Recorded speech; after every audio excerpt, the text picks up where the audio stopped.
तर नमस्कार मित्रांनो. तर आज मी आलोय रेटरे बुद्रुकमध्ये. तर महाराष्ट्रातलं एक बैलगाडा क्षेत्रातलं एक मोठं नाव पैलवान आनंदराव मोहिते आप्पा, तर यांच्या घरी मी आज आलोय मित्रांनो. त्यांची एक छोटीशी मुलाखत घेणार आहे. तर एक जिव्हाळ्याचा विषय आहे मित्रांनो. आज आपण बैलगाडीच्या बऱ्याच मुलाखती बघत असताना एक आप्पांचा साथीदार, एक सवंगडी आणि बैलगाडी क्षेत्रातला एक कोहिनूर हिरा, गावच्या राजकारणात असू दे, समाजकारणात असू दे, असा कैलासवासी प्रशांत भाऊ मदने हा आपल्यातून जाऊन एक मित्रांनो एक वर्ष होतंय. तर कायम लहान असल्यापासून आप्पांच्या सहवासात राहिलेला, आप्पांच्या प्रेरणेतून घडलेला युवक असा हा प्रशांत मदने. तर जाऊन एक आज वर्ष होते. तर त्याच्या प्रवासाबद्दल, आप्पांच्या बरोबर घालवलेला दिवस, वेळ आणि त्याच्याबद्दल आज आपण आप्पांच्याकडून जाणून घेणार आहोत आणि त्याच्या एक आठवणींना उजाळा देणार आहोत मित्रांनो. तर आपण आता आप्पांच्याकडे घरी आलोय. तर आप्पांच्याकडून आपण जाणून घेऊया. चला मित्रांनो. या या.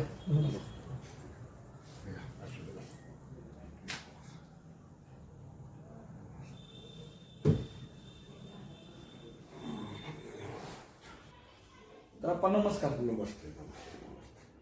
तर आप्पा आम्हाला सांगा, प्रशांतचा तुमचा म्हणजे संपर्क कसा आला, किंवा तो वय 32 होतं, पण एवढं तुमच्या वयात म्हणजे इतका असताना तो कसं काय तुमच्या संपर्कात आला? अभय, आज प्रशांतला जाऊन उद्या 1 वर्ष होते.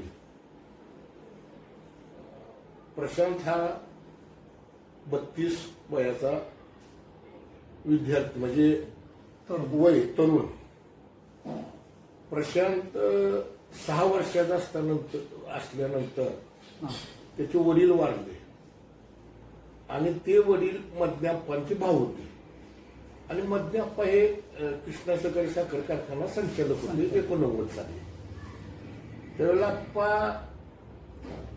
आर्थिक दुर्बळमधनं निवडून पहिल्यांदा आले होते. त्यामुळे थोडं आमचे थोडे संबंध होतेच. आप्पांच्याकडे म्हणजे आप्पांच्याकडे आप्पा याचे आम्ही जाणं येणं कारखान्यातून असायचं. प्रशांतचे वडील वारले तेव्हा प्रशांत 5-6 वर्षाचा होता. आणि मला आठवतं प्रशांत वयाच्या 12व्या वर्षी ऊसाची गाडी घेऊन आला होता. ऊसाला गाडी प्रशांतची होती आणि चाक पंक्चर झालं होतं त्याचं गाडीचं. आणि चाक पंक्चर झालं होतं, त्याला जॅक सुद्धा लावला, म्हणजे असं त्याला ती जॅक सुद्धा उचलत नव्हता, एवढा लहान होता. त्यावेळेला आमच्या चुलत बाबांच्या पण गाड्या असायच्या. आमचे मोहन दादा म्हणून माझे सख्खे चुलत भाऊ, त्यांच्याही बैलगाड्या असायच्या. त्यामुळे आम्ही इकडे तिकडे येताना यायला म्हटलं आपण कुठलं इथं काय हे केलं. मग म्हटलं कार बाळा थांबलाय, काय नाही आप्पा पंक्चर झालंय. तर त्यावेळेला माझ्या दादानं बाबांची सत्ता होती. 2003च्या दरम्यान या घटना आहेत त्या, 2003-2004ची. मग मी थोडा जरा ट्रान्सपोर्टला फोन केला आणि म्हणलेला काही पंक्चरवाला कोणतरी गाडी पाठवून द्या, त्या पोराला पंक्चर निघाला झालाय. आणि तेव्हापासून मला असं वाटलं की अनेक कष्टाळू कष्टकरी पोरग, अनेक वय पण लहान, अनेक बोलणार प्रेमानं, असं म्हणजे त्यावेळेला दाढी बिडी काय अशी नव्हती, अगदी शांत स्वभावाचा. म्हणजे असं नाही वाटलं की तो रामोशी समाजाचा पोरगा आहे. म्हणजे असं लहानपणापासून त्याचं वागणं होतं. आणि तेव्हापासून माझी तिची मैत्री झाली. मग परत मी सोसायटीचं चेअरमन होतो. आणि माझ्याकडं पिंडीचं उदार, म्हणजे कारखान्याला ज्या गाड्या आहेत त्यांना माली कामगार सोसायटी पुरी होते. माझ्याकडे एका दिवशी म्हटला, आता मला पेंड बैलासनी लागणार आहे, बैलासनी चारायला पेंड लागणार आहे आणि उदार मिळत्या मला देतील का? देतील म्हटलं बाळा, काय तुझं काय येणाऱ्या ह्याच्यातनं वसूल होईल म्हटलं. मग पिंडीचं पोतं घेणं, मग त्याचं माझं थोडं जरा रिलेशन वाढत आलं. काळानंतर तो जरा मोठा झाला, म्हणजे वयानं मोठा व्हायला लागला. मग त्याला बैलगाड्याची ही लागला नाद नाद लागला बैलगाडा शर्यतीचा. बैलगाड्यांचा नाद लागला. मग वासरं घ्यायचा हा. परत आमची बैल पळवायला लागला, माझ्या मागणे यायला लागला. कारखान्यावर गेलं की हा सगळा व्यवसाय करून मी कुठेही बघणार, माझ्यापाशी येणार, उभा राहणार. मग कुठं जायचं म्हटलं तर येतोस का परशांत, येतो. असं म्हणजे अगदी परशांच्या वयाच्या 12 वर्षापासून हा. ती पाक म्हणजे प्रशांतचा ज्या वेळेला अटॅक आला गाडीवर बसताना हा.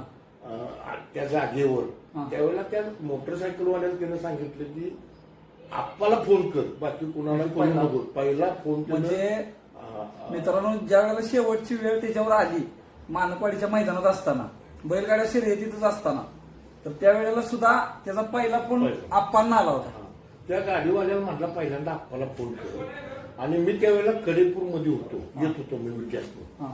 आणि फोन त्याचा आला, आप्पा कुठं आहे? म्हटलं कारभारा, मला अटॅक आलाय. म्हटलं लवकर ये, मी हॉस्पिटलवर येतो, तू तिकडून लवकर ये. आणि त्यानं फोन जोडीदारापाशी दिला. त्याचं आणि माझं ती बोलणं शेवट. तर फार परेशान म्हणजे 1 वर्ष झाला जाऊन, पण अजून म्हणजे असं मला वाटत नाही की प्रशांत माझ्यातनं गेला. माझं 61 वय, त्याच्या माझ्या 30 वर्षाचा फरक. पण अभय काही गोष्टी त्याच्या इतक्या घेण्यासारख्या होत्या बरं का. अनेक मला असं वाटायचं एवढ्या अल्पसंख्यात एवढा माणूस कसा काय जन्माला आलाय. अल्पसंख्या म्हणजे आणि एकदम लहान वय असून काही वर्ष तुमच्या समाजाला माणसं नावं ठेवायची, पण त्याचं युक्त अंत करून आणि युक्ती तिची तळमळ असायची बरं का. मग ह्या पोराचं काम करा, त्या पोराला तिथं सांगा, माप्पा हॉस्पिटलवर ती आहे, ती तुमचं असं डोक्यात नव्हतं काय. आमच्याबरोबर जरी असताना एखादा फोन आला तर ठीक ऍक्शन नाही, आपण मला गेलं पाहिजे, त्या पोराचा ऍक्सिडेंट झाला. एक तर गोष्ट अशी होती तुला सांगतो, मला वाटतं गेल्या वर्षी असती बैलगाडी उलटली होती आणि त्यात तुमच्यातली जवळजवळ 5-7 महिला गावल्या होत्या. आणि 5-7 महिला गावल्यानंतर मला फोन आला त्याचा, आप्पा कुठं आहे? म्हटलं का, तर म्हणजे अंगठ उलाटलाय. अनेक महिला गावल्या, त्या बऱ्याच महिलांनी लागलंय, तुम्ही हॉस्पिटलवर आला पाहिजे. म्हटलं पर्शन मी येतो, तू त्यासनी घेऊन ये. तर सांगायला मला त्याचा स्वाभिमान वाटतो. कोण सुद्धा त्या महिलातल्या घरातलं नव्हतं. तो घेऊन आला, त्या 5-7 महिला भरून घेऊन आला. रिक्षा पलटली होती, रिक्षा पलटली होती. आणि मग आता काय करायचं, मी म्हणले बघ रिक्षा पलटल्या सांगू नको, अंगठ पलटलाय म्हणून सांगूया आपण. म्हणजे अंगठ पलटल्यानंतर इथं थोडी जरा आपल्याला मदत मिळेल. बघा नाही तर आपण लबाड कशाला बोलायचं म्हटला, रिक्षातनंच पलट ग बसतो म्हणलं माझं. मग परत त्या 7-8 महिला ऍडमिट करताना बरं लगेच काय आपण बाबांना बिल कमी करू शका म्हणत नाही. आणि तो प्रसंग असा इतका वाईट होता, औषध आणायला सांगितलं. आपण त्याच्या खिशात 1000-1500 रुपये होतं. त्यानं सगळ्या पैशाचं औषध घेतलं, थोडं प्रत्येक महिन्याला लागणार औषध घेतलं. आणि म्हटलं पर्शन तुला काय पैसे नको आप्पा, माझ्याकडे 1500 होतं, मी ती घेतले आणि परत बघू. आणि मला एवढं त्याचं ही वाटलं, आईला त्या घरातलं कोण नाही, ह्यू एकटा, त्या 5-7 महिला, अगदी म्हणजे तळमळीचा एक जीवाभावाचा मित्र माझा निघून गेला. त्याला फार आदर असायचा. आणि प्रत्येक कामाला मी म्हणायचं, प्रशांत, सुरेश बाबांची तुझी ओळख, मी बाबांची त्याला ओळख करून दिली. बाबा सुद्धा त्याला एवढं नाव जायचं बरं का, फार म्हणायचं. बाबा म्हणायचे मधल्याप्पाचा पुतण्या पण फार हुशार आहे, अगदी म्हणजे त्याला नाव घेऊन बाबा ओळखायला. मोठे बाबाही नाही त्याला, काय प्रशांत, काय काम आहे, का आलाय, काय नाही म्हणायचं. आलो नमस्कार करणार अगदी वाकून, मी जसं बाबाशी वाकून नमस्कार करतो तसा वाकून नमस्कार करणार. तिथे जे खांद्यावर असणारी शाल मग काही टायमाला लाल असायची, काळी असायची. त्याला फार माणसं मिळवायचा माझ्या गत हे होतं. काही प्रसंग तर त्याचं असायचं बरं का. मी रात्रीच्या एकदा 11:30-12 वाजता माझ्याकडे तो आला. दार वाजवलं, मी काही फोन उचलला नव्हता. मग दार वाजवल्यानंतर आई माहिती आमची जागी झाली. मग आईनं कधी काढली की प्रशांत का होईल ते उशीर आमच्या घरात सगळ्यांच्या माहिती सगळ्यात याचा बैलगाड्याला असल्यामुळे सगळं तो सकाळच्या पारी याचा मग बसायचा काही कार्यक्रम असला तर सगळं सकाळपासून मग तो पाक आमच्यातला कार्यक्रम सपोज तो बसलेला असणार वाढू घालू लागणार सगळे घरातल्या माझ्यावर राहिला अगदी आणि त्यालाही कधी वाटलं नाही मग मला म्हणायचं आप्पा माझं तुम्ही थोरले भावात तुमच्या सानिध्यात आल्यापासून फार माझं सुंदर चांगलं चाललं अतिशय सुंदर त्याचा परपंच चालला होता त्याच्या मुलाला शिकवायचं त्याच्या डोक्यात होतं अकॅडमीला लागली आप्पा एक मिलिटरी करूया एक पोलीस करूया एक पैलवान करूया असं म्हणजे त्याला आपण स्वतः बैलगाडी क्षेत्रात असून बाहेरची परिस्थिती बघून आपल्या मुलांना पोलीस असू दे मिलिटरीचं असं घालायचं एक स्वप्न होतं तर प्रसंग असा होता आला आणि मी बाहेर आलो म्हणलं मी काही टायमाला त्याला प्रशांत म्हणायचं काही टायमाला भाऊ म्हणायचं माझ्या मनाला हो मी पण भाऊ म्हणायचं माझा मूड असला मी त्याला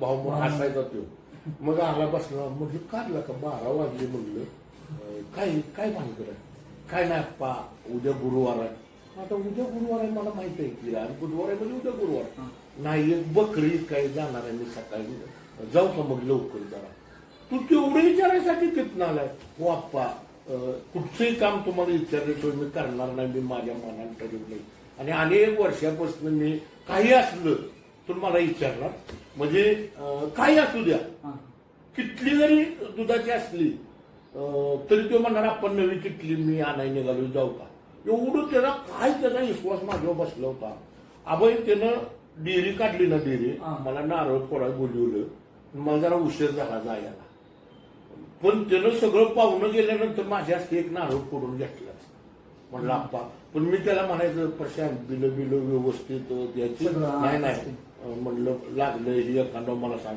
कधी अभय त्यानं मला रुपये उसना मागितला नाही कधी मागितला नाही फक्त म्हणायचं आप्पा गोरगरीब आमचा समाज अल्पसंख्याक आहे काही मुलं शिकत नाही काही मुलं व्यसनात गेली तुम्ही मी सांगेल ती कामं करत जावं गरीब मुलांची आमच्या मुलांच्याकडे लक्ष ठेवत जावा असं म्हणजे अगदी मला सुद्धा राहून वाटायचं आईला कसं काय असला अशी माणसं सामान्य कुटुंबात जन्माला आली पाहिजे असं मला राहून वाटायचं जरी माणसं ही सामान्य कुटुंबात अशा विचाराची अशा संस्कृतीची जर जन्माला आली तर अभय माझा आत्मविश्वास आहे की तो समाज सुधारल्याशिवाय राहणार नाही आणि फार मुलं त्यानं एवढी मुलं फरक पडला कधी त्यानं राजकारण डोक्यात घेतलं नाही कधी त्या तुमच्यात असणाऱ्या गटाटाचा कधी विचार केला नाही काय नाही पाहुणं आणि युक्ती दिली ही असायची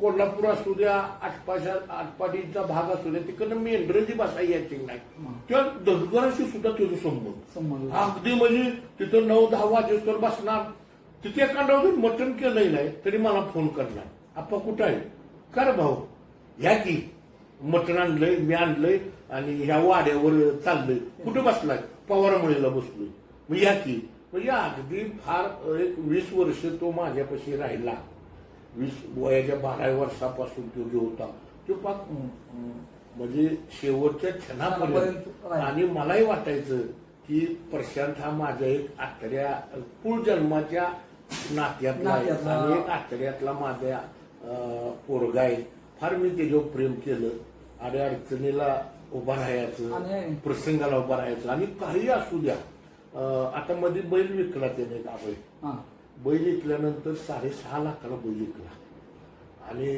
6.5 लाखाला विकल्यानंतर आप्पा त्या पैशाच काय करूया सांगा की तुमच्या यानं काय करूया सांगा की मी म्हटलं प्रशांत काहीतरी जरा इन्व्हेस्टमेंट करूया किंवा कुठेतरी धंद्याला गुंततोय का बघूया तो असा आमच्या मागे असाच बैलगाडीला कुठं तर नाही आपण तुम्ही सांगाल तिथं पैसे आपण गुंतवायचं तुम्ही सांगाल तिथं हे करायचं म्हणजे अनेक मला तर असं वाटतंय की माझा पूर्वजन्मीचा कोणतर भाव नातलग असं इतकं त्यानं माझ्यावर प्रेम केलं हर एक गोष्ट तिथे त्यानं कधी मला विचारल्याशिवाय केली नाही अजिबात म्हणजे एखादं मेंढरू कुकरू शिर्डी आणायचं म्हटलं तरी आपण एक शिर्डी उद्या जाऊन आणणार आहे मी आणू का म्हणजे बघा मित्रांनो आपल्या घरातल्या सुद्धा व्यक्तीला आपण एवढं विचारत नाही की असं करायचं तसं करायचं, एवढा आप्पांच्यावर विश्वास आणि एक मैत्रीचं एक अतूट नातं या निमित्तानं आपल्याला बघायला मिळतंय.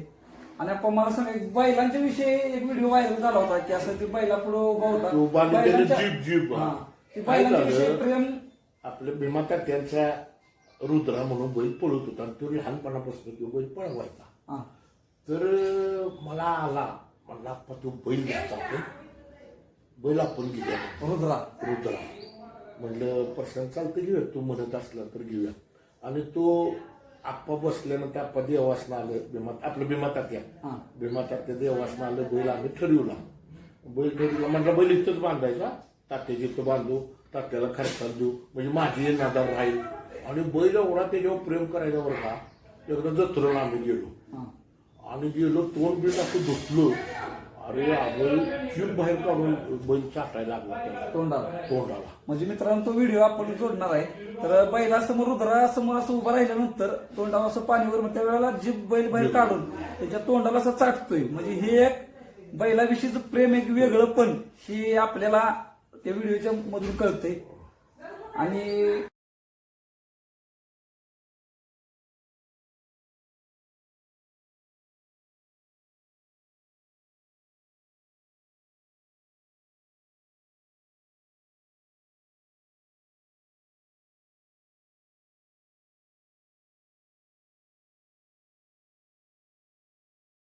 एखाद्या पाशीच कधीच विसरू शकत नाही की एखाद्या दिवस त्याच्या बरोबर तुम्ही असताना प्रशांत बरोबर की असं झालं की मी प्रशांतला पण म्हणलं, प्रशांतच्या काही ध्यानात जाण्यासारखं नाही बाबा, असा एखादा प्रसंग आठवतो का आपला तुम्हाला? कसं झालं अभय, मुळात वाईट गोष्ट कधी त्याच्या विचारात नव्हती. बरोबर, पहिला मुद्दा.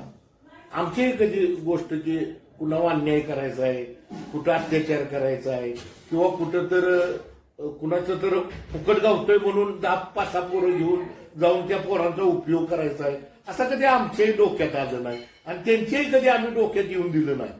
चांगल्या मार्गाला लागूया, चांगलं करूया. प्रशांत जसं आम्ही आज सुरेश बाबा असतील, अतुल बाबा असतील, विनोबाबा असतील, जसं सुरेश बाबांच्या संस्कारात आम्ही मोठं झालो, सुरेश बाबाच्या संस्कारात आम्ही मोठं झालो. अभय, आज आमची 2 मुली शिकल्या, मुलगा शिकला, आज आम्ही आज या चांगल्या घरामध्ये राहायला आहे. आज जसं सुरेश बाबांच्या संस्कारात आम्ही मोठं झालो, सुरेश बाबांच्या विचारात आम्ही मोठं झालो, अतुल बाबांच्या संस्कारात मोठं झालो, ते भोसले कुटुंबाच्या संस्कारात मोठं झालो, आप्पांचं सानिध्य आम्हाला मिळाला. तसं प्रशांतला मी सांगायचं, अरे प्रशांत, अनेक आमच्या रेटऱ्यात तरुण आहेत. आम्ही सुद्धा लहान वयात राजकारणात आल्यामुळं आप्पांचा सानिध्य लाभला, सुरेश बाबांचा लाभला. जसं आम्ही चांगल्या माणसापाशी बसाय, तसं तू एक चांगल्या माणसापाशी आमच्यापाशी बसाय, तुला आपोआप तुला कळेल की कुठल्या वाटेनं आपण जायचं, चांगले विचार घेऊन जायचं, चांगली संस्कृती घेऊन जायचं. आणि या जगात काय नाही आहे, चांगलं वागलं ना की फळ मिळतं. फक्त परमेश्वरानं त्याच्यावर असा घालाय नको पाहिजे. त्याला जर काही जर म्हणजे मी असतो ना दवाखान्यापर्यंत त्याला नेण्यासारखा, मी काही केलं असतं पण त्याला जगवलं असतं. त्याला कारण असं आहे, अनेक प्रसंगात साथ केली. साथ म्हणण्यापेक्षा कसं आहे, रातचं इंदारचं कुठं जायचं असलं तर प्रशांत येतोच का, त्यानं कधी नाही म्हटलं नाही अभय मला, मी कोपऱ्यावर येतो, वर येतो म्हणायचा. म्हणजे रस्त्याचा चौकात येतो या. एक दिवस असा नाही की प्रशांत मला नाही म्हटलाय. प्रशांत कुठे आहे, हाय की अप्पा, कुठं जरी असला त्याचं एक वैशिष्ट्य होतं, तो 10-5 किलोमीटरवरच असला तरी मला कधी त्यानं सांगितलं नाही. काय प्रसंगानं तो चालत आलाय 5-6 किलोमीटर, पण आलाय त्या चौकात. कधी सांगणार नाही, थांबा तुम्ही, मी आप्पा आलो मी. त्याचा पहिल्यांदा फोन केल्यानंतर पहिल्यांदा शब्द त्याचं प्रशांतचं, त्याला मी कायम त्याला म्हणाय, तू अरे कुठं आहे सांग, मी आलो नाही, आलो मी, थांबा. पण तो तिथनं लांब असायचा. मग कुणाही गाडीवनं, कुणाही वाहनात, काही टायमाला पळत, त्याला फार व्यायामचं पण होतं. एवढं नाकाचा वर डोंगर तो पळत चढायचा वर. फार म्हणजे काय प्रसंग सांगायला म्हणजे मी त्याला फसवून एकदा असं आणलं कायम मटणाच्या जेवणाला नेतो मी त्याला. हा. म्हणजे पोरं मनू असतील, ही बाकीची मंडळी असतील, आमचा बापू घराचा असेल, ही माझ्याबरोबर मला पोरं आहेत का नाही, त्यांना मी जत्रे नेतो. आणि एका दिवशी बैलगाड्या पळून आलो. पळून आल्यानंतर आमच्या इथे एक दमाबे मावकीत पहिली देवी बसवलेली असते आणि ते दुर्गा देवीचा प्रसाद होता. आणि तिने मला बोलवलं होतं. आणि ह्यानी मी बोलत म्हटलं चला जेवायला जायचं. त्याच्यावरती 100% मटण असणार. आणि 100% मटण आहे म्हटल्यानंतर आलो तिला मी म्हटलं पाया पडूया. मग ती हसत होती, ती सगळे हसत होती. पंक्तीला प्रत्येक घासागणीच माझ्याकडे प्रशांत बघत होता. म्हणजे प्रत्येक वेळेला म्हटणं जेवण असलं की आपण हाक मारणार. आज आपल्याला दुर्गा देवीचा मला ती त्याच्यावरच ती हावभाव, त्याच्यावरचा चेहरा, त्याचं ती एक बॉडी लँग्वेज मला ती अजून डोळ्यापुढे दिसत्या. म्हणजे मला म्हणजे मी त्याला फसवलंय असं त्याला वाटत नव्हतं, पण त्याला मनाला वाटत होतं की आपण बोलवलं पण देवीचा प्रसाद आपल्याला सांगितलेला नाही. त्याच्या ती चेहऱ्यावरती आनंद, त्याचं ती मला म्हणजे मला न विसरणारी गोष्ट आहे की मी त्याच्या मनाला फसवलं, पण त्याच्या चेहऱ्यावरती त्यानं दावलं नाही. हा एक न विसरण्यासारखं देवीचं आम्ही दर्शन घेतलं आणि पंक्तीला बसलो. प्रत्येक घासागणीच तो हसत होता. हा, इकडे डिवचायचा, इकडल्या बसल्याला डिवचायचा, इकडे डिवचायचा.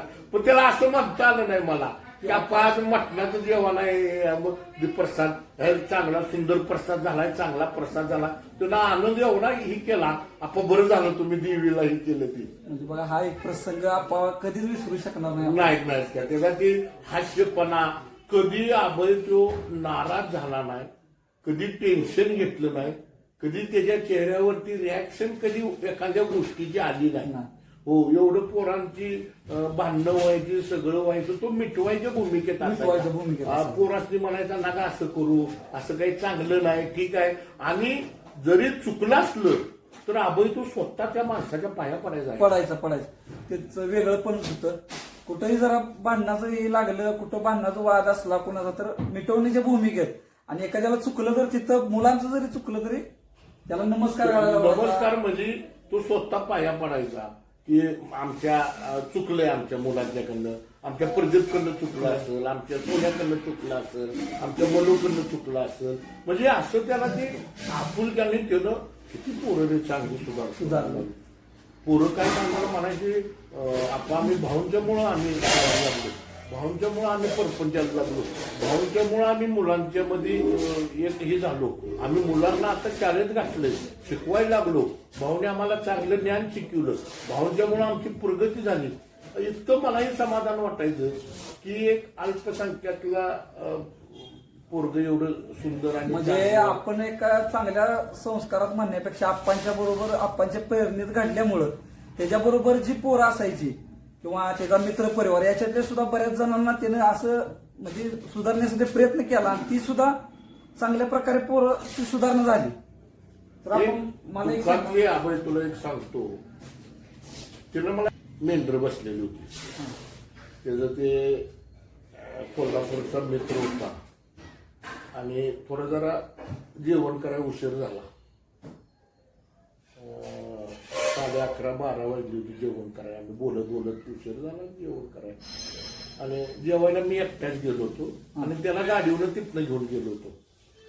आणि ते मेंढरवाले एक दोघं तिघं, आम्ही एक दोघं आणखीन एक दोघं तिने मेंढरवाले असं आम्ही जेवण करायला 12:30 वाजले होते.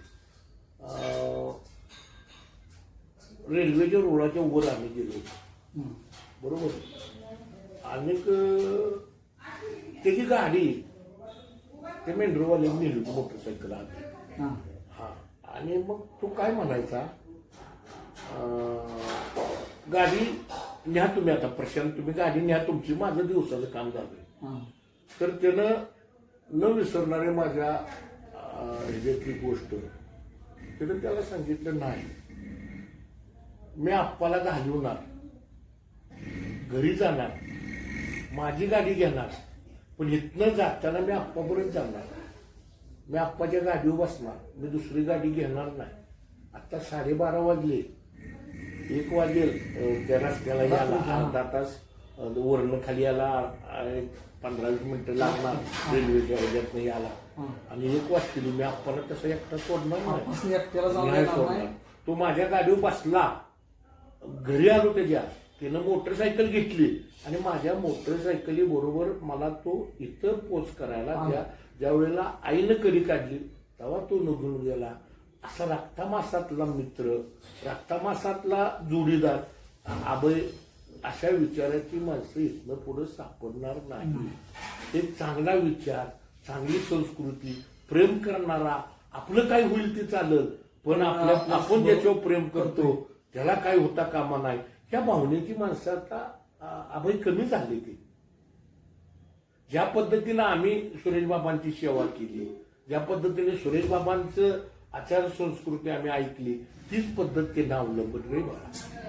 म्हणजे बघा मित्रांनो, किती एखादा तरुण किती वाचू शकतो, वय वर्ष 32 होतं नुसतं आता चालू, तर एवढ्या कमी वेळात इतकी माणसं कमवणं, इतकी मोठी माणसं कमवणं, समाजातली लोक कमवणं हे. आणि आपण मला एका भाषणात तुम्ही सांगितलं की म्हणजे ज्यावेळेला त्याचा जो हे झाल्यानंतर मित्रांनो मातीचा एक प्रसंग होता, त्यावेळेला किती गर्दी तुमच्या एका भाषणात मी ऐकलं, किती लोक सर्वसाधारण त्याच्या बघा धन द्यायला माझ्या अंदाजाने 3-4 हजार लोक होते.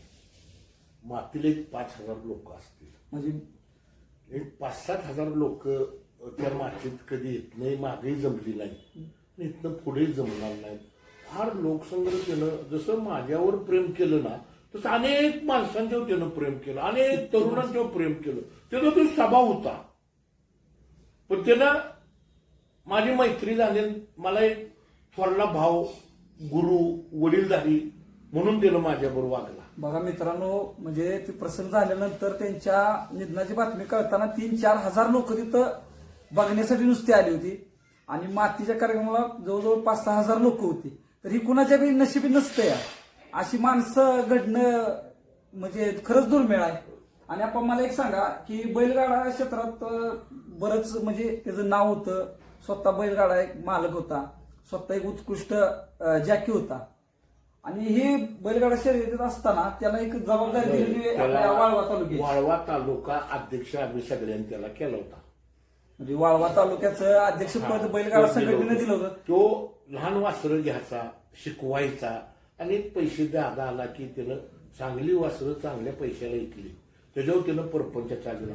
त्याच्या आईने फार कष्ट केलं यावेळी, फार त्याच्या आईनं, आणि त्याची मंडळी त्याची देवाच्या म्हणजे तिला लक्ष्मी लाभली. त्याला आम्ही बाहेर खुर्च्या गेलं की बाहेर खुर्च्या आणून देणार आणि आपण चहा ठेवू का म्हणणार, मला कोरा चहा प्यायची सवय असणार. जरी तो इकडे तिकडे गेला तरी त्याची आई आमच्याबरोबर अगदी एक आपलं नातं आमचं असं निर्माण झालं होतं की फार त्या आईनं प्रशांतचं वडील वारल्यानंतर प्रशांत 6 वर्षाचा, प्रदीप 4 वर्षाचा, लहान प्रदीप, आणि कष्ट करून त्याच्या आईने त्यांना मोठं केलं. मी तर राहून राहून मला असं वाटतं स्वतःला की असं कुठलं पाप केलं होतं की त्याच्या आईला ती फेडायला आलं का. तर आत्ता पोरं मोठी झाली होती, चिखलाच्या गोळ्याप्रमाणे आईनं घडवून मूर्ती तयार केली आणि ज्या वेळेला मूर्तीचं दर्शन घ्यायच्या वेळेला मूर्ती तुटून पडली. असं त्या प्रशांतच्या कुटुंबाचं झालं. फार आईनं कष्ट केलं, त्याची मंडळी सुंदर त्याला लक्ष्मी लाभली होती. फार 2 मुलं, प्रदीपी 2 भाऊ, अतिशय म्हणजे काय त्याला आपण म्हणतो, फार त्या प्रदीपवर भावावर त्याचं प्रेम असायचं. असं एखादी गोष्ट वाईट घडली तर माझ्या देखत त्यानं स्वतःच्या भावाला कंपाने दिल्या. आपण चुकल्यानंतर असं वागू नकोच. आपण जरी अल्पसंख्यान असलो, आपण रामोशी समाजाचा असलो तर आपण असा अन्याय अत्याचार करायचा नाही, एवढं विचार त्याच्यापाशी होतोय फार. आणि त्याला बैलगाडीचा नाद लागल्यानंतर त्यानं बारकी वासरं मोठी करायचं, विकायचं. परत बैलगाडी पळवायला लागला, ज्याची अडचण असेल त्याची गाडी पळवणार. आणि गाडी पळवत असताना बैल त्याच्यासारखं वांढराचं काळीज कोणाला नव्हतं. मी तर म्हणायचं प्रशांत तुला का वांढराचं काळीज आहे, पुढं काही जागा हाय नाही, काही अगदी बघत नाही तू, काय होतंय आप्पा, काय होत नाही. कधी पडला नाही, कधी काय नाही. आणि कसल्या अडचणीत माणसं त्याला म्हणायचे प्रशांत बसतो का, मागणं तेवढी आपलीच गाडी पळवायला लागला. थोडा बोजा तयार झाला, गाडीतनं उतरायला म्हणा, इकडे तिकडे कमी म्हणजे गाड्या मागणं कमी पळवायला लागला. मग परत उशिरीतलं डिरीतलं बघून आपली गाडी बैल नेऊन बैल जागेवर बांधून मग बैल एकच गाडी 1-2 गाड्या आपलं पळवायला लागला. फार त्यानं गडातल्याही गाड्या चांगल्या. इथला तुम्हाला माहित असतो आबा इथे जेव्हा फार प्रेम करायचा, आबांचा बैल इथे हे करायचा, पळवायचा. फार त्यानं अशा अनेक माणसावर त्यानं जेव्हा फार प्रेम केलं. त्याच्या न विसरणाऱ्या गोष्टी आहेत ती. आपण असं कित्येक तास कित्येक दिवस जर त्याचं सांगत बसलं तरी न सपणार आहे. फार त्यानं तुमच्या समाजात एक चांगलं पोरग गमावलं, देवानं घेऊन गेलं. आणि एक घात झाला त्यांच्या आईंचा, त्यांच्या कुटुंबाचा. अजून प्रगती त्या तुमच्या माचीची झाली असती, पोरं वळणाला लागली असती, पोरं सुराला लागली असती, पोरांना एक लॉबी धरून दिली असती. आणि त्या चाकुरीनं जाण्याची त्यानं एक सुसंस्कृतपणा घातला असता प्रशांतनं. फार मोठी पोकळी निर्माण तुमच्या मातीमध्ये झाली. आणि परत एकदा त्याचं उद्या वर्ष श्राद्ध आहे. माझ्या आणि माझ्या कुटुंबाकडून त्याला भावपूर्ण श्रद्धांजली मी अर्पण करतो. कारण मला राहून मी त्याच्या घरी 2 डाव गेलो, पण माझ्या डोळ्यातलं पाणी काय आबई राहिलं नाही. का राहिलं नाही तर जेव्हा भावाचा एक साथीदार मित्र, सुखादुखात सामील होणारा, फार प्रेम करणारा. म्हणजे अगदी मला जरी एखाद्यानं माघारी काय म्हटलं तर फार त्याच्यावर चिडणारा असा ग्रस्त परत होणार नाही. अशा विचाराची माणसं परत सापडणार नाहीत. फार प्रेम त्यानं केलं. माणसं मैत्री मिळतेल्या, माणसं मिळतील, पण असं एक चांगल्या विचाराचा सुसंस्कृत व्यक्तिमत्व असणार. इलेक्शन असलं काय असलं अगदी मजेशीर म्हणजे हे करणार. आता तुमच्या याला सुद्धा उभा राहिला होता, बेरड माचीगावच्या निवडून आला. परत मंडळी उभा केली. पण आजचा मित्र उद्या लगेच तो शत्रूचा मित्र करून लगेच पोरांचं, मग सगळ्या पोरांनी हात मारणार, सगळ्यांच्या साठी एक आगळं वेगळं व्यक्तिमत्व होतं मित्रांनो. आणि बैलगाडी संघटनेच्या पद त्याला दिलं, त्याला काय एखादा निर्णय म्हणजे तो म्हणला का असं मला वाटतंय की बैलगाडा शर्यतीत हा बदल झाला पाहिजे, किंवा बैलगाडा शर्यतीत का नाही, म्हणजे ज्या वेळेला तुम्ही अध्यक्षपद म्हणजे त्याला मिळालं तालुक्यात, वाळवा तालुक्यात, त्यावेळेला तो कधी म्हटला का तुम्ही की आप्पा असा विषय आहे किंवा हे बदल घडला पाहिजे बैलगाडी शर्यतीत, असं काय तो बोलला होता? बैलगाडी प्रत्येक वेळेला माझ्याबरोबर मिटिंगला यायचा. प्रत्येक वेळा मी त्याला मिटिंगला नेणार. थोडं बोलाय शिकायला लागला परत, म्हणजे मीटिंग मध्ये बोलायला शिकायला लागला. पण सगळ्यांनी आपलं वाळवा तालुक्यातली प्रशांतला अध्यक्ष करूया, वाळवा तालुक्याचा अध्यक्ष केला.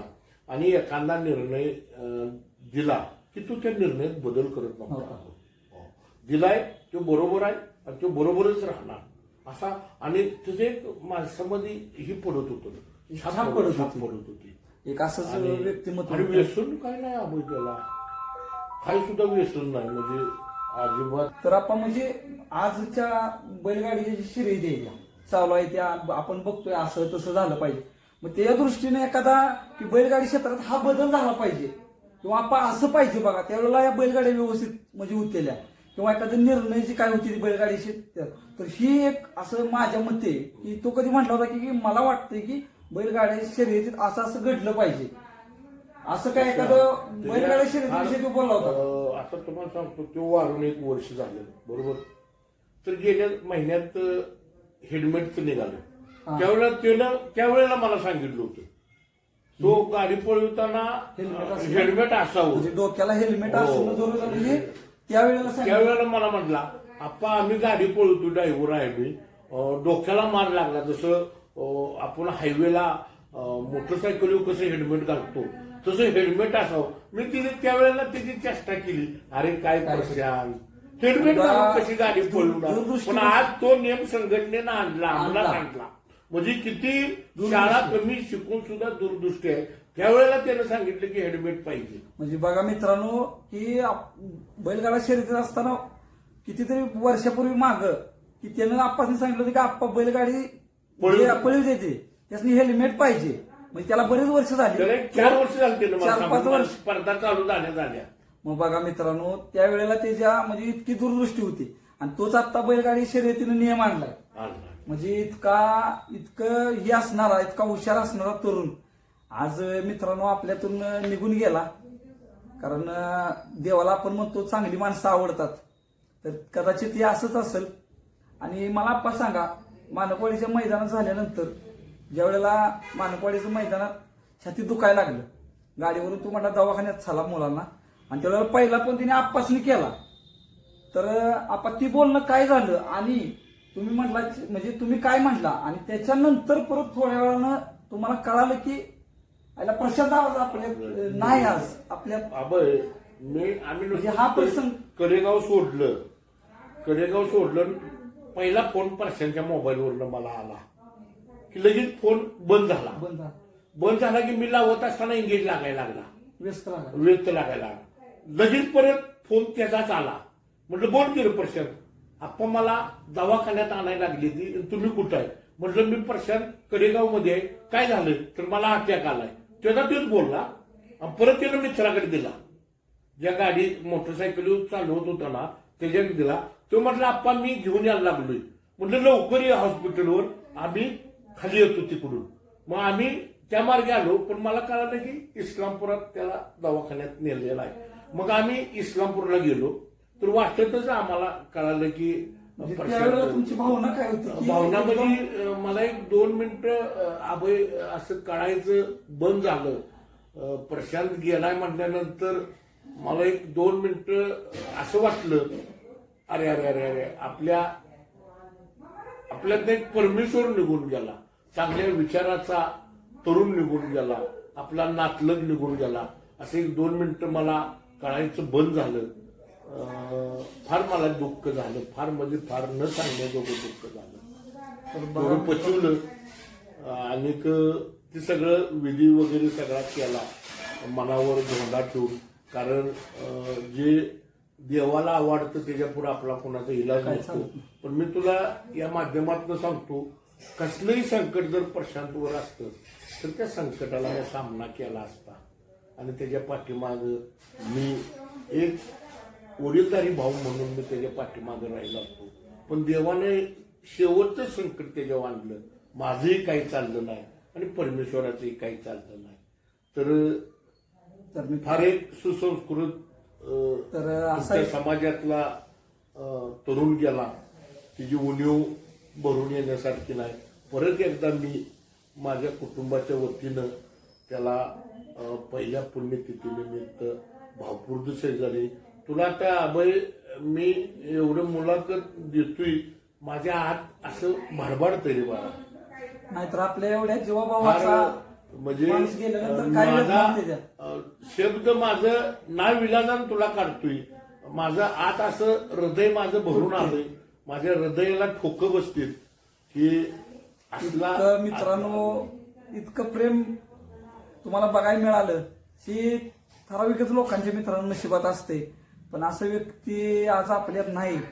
तर आपणच्या भावना तुम्ही समजून घेतल्या तर आपण मला सांगा त्याचं एखादं स्वप्न काय असेल तर ते तुम्ही आपण त्याच्या स्वप्नासाठी काय करू शकतो किंवा त्याचं एखादं स्वप्न काय होतं की त्याला आपण